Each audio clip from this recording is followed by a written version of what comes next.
listeners. Today I'm going to be talking about If I Have to Be Haunted.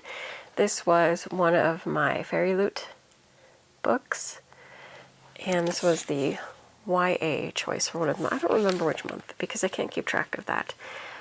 But essentially, I'll read the insert, go over the book. This is Kara's just trying to stay on top of all her classes, excel at her extracurriculars, and prepare for college, which means not speaking to the dead, an ability she inherited from her grandmother. Ghosts are trouble, and Kara doesn't need to add their problems to her own. But then she stumbles upon the body of Zach, the super popular but very newly dead high school golden boy, in the woods, and guess what? He wants her to resurrect him. Cue trouble. Yeah, let's go over this. Okay, I thought this was a very cute book. It is YA, so I'm going to base it solely on, like, that kind of perception. I'm not looking for too heavy of anything, but let's get down to it. This is kind of a rivals story. They're not real enemies, but they are kind of rivals for, like, school things, and Kara a lot of times does not like how, I guess I'll say privileged, how privileged a lot of times Zach is. We get like a glimpse of this in the beginning before the whole dead thing happens. She'll get upset at him and think that he gets away with stuff or thinks he can get away with things. And so they have this little rivalry. Kara's dealing with, yes, she has this ability where she can see spirits, and this wouldn't be too much of a problem, but her mother really does not like acknowledging that or wanting her to acknowledge that or do anything about it. So she's dealing with like a imbalance in her home life because her mother doesn't really accept the person that she is, and so she's always struggling with that as well. Now, when the meat and potatoes, I guess, of the book occurs, Kara does find Zach dead in the woods, and his ghost is wanting to find a way to not be a ghost, but there's a reason for this even being a possibility, is that he did not die of natural causes, really. There is another entity, I'm just going to say another entity in this world that I think sent, if I remember correctly, it's like a cursed serpent, which bit him, which caused his death. And because of that, she's then able to travel on this journey in order to try to gain back Zach's life and whatever that will bring about. So it's kind of a journey story for them. They have to go on this journey together in order to win back his life. And we then just follow their interactions, and they're getting to know one another and also trying to uncover this truth about in an earlier story that had to deal with her grandmother and this whole power ability and this entity that has caused Zach's death.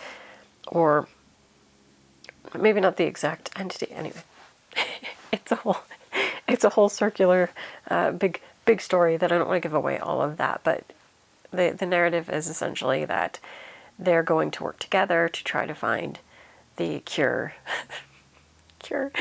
for Zach's curse, which caused his death. So it's like, yeah, he's dead, but he's kind of not dead because he's still tied to life because of the way he died, if that makes sense.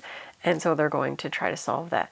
There were elements in this that reminded me very much of Cemetery Boys.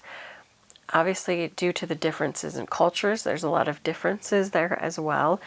This has more of the Asian background, whereas obviously Cemetery Boys is coming at it from the Latinx viewpoint and the Bruja society. This is not quite like that, but it's kind of similar vibes with the whole ghost story, that maybe there's a way to not have said person be a ghost, and them journeying together to try to uncover what happened and the ability to get life back to the person. And I did really, really like their developing relationship, like seeing them work together, struggling against all of the things that were up against them. And there's various parts of the journey where they have to deal with certain things. There was a creepy, like, cannibal that came into, like, an early scene in it. And I don't know, just overall, I thought it was enjoyable. I liked their banter. I thought it was kind of cute. You could tell that it wasn't really so much that they were enemies or that they didn't really like each other. It was kind of just this spark, a spark between them that would cause them to lash out, but they actually like kind of liked each other. And just seeing that develop, and also really seeing Kara turn and develop and realize that there was more to Zach than what she was putting on him, and that maybe part of her response and reaction to him was based on more on herself and her feelings of like inferiority and wanting to be accepted, including by her mother, for who she was. And I don't know, I thought it was cute. I had a good time. I'm pretty sure I finished this like back in October, so it's been a while, but I feel like it was around that way. So this might have been the September book. I don't think it was the October book. I think it was the September one.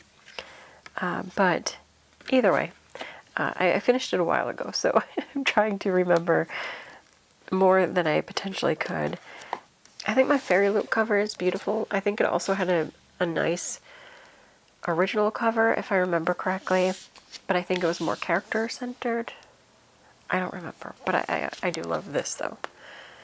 This is the little art card that came with it, with the note from the author, and I just like this artwork. Yeah, I don't know. I don't have too much to say about this other than I do think it was worth a chance. What I've liked about getting the Fairy Loot ones is because I've been kind of out of a lot of YA this year. I haven't read a lot. I haven't read a lot of middle grade or YA this past year. A couple of titles, but not a lot. So Fairy Loot has kind of brought some titles to my attention that I probably wouldn't have seen. And I think that also because I liked Cemetery Boys so much, I really enjoyed this one as well, because I like that kind of crossing of, it's not really cultures, it's more like a crossing of different backgrounds and then coming together. And this, there might be more of a cultural clash as well, but just seeing people like come together and get to know one another, like really get to know one another, and then moving forward on their journey together. And I don't know, I like it, and it was sweet. I thought it was a good story. I like getting the second chance of life and possibly more. I just think it's enjoyable. It was a good read. I don't think it's one you have to read at a spookier season. I think it's fine for any time of year. I really liked it. I think that is it. Until next time. Bye.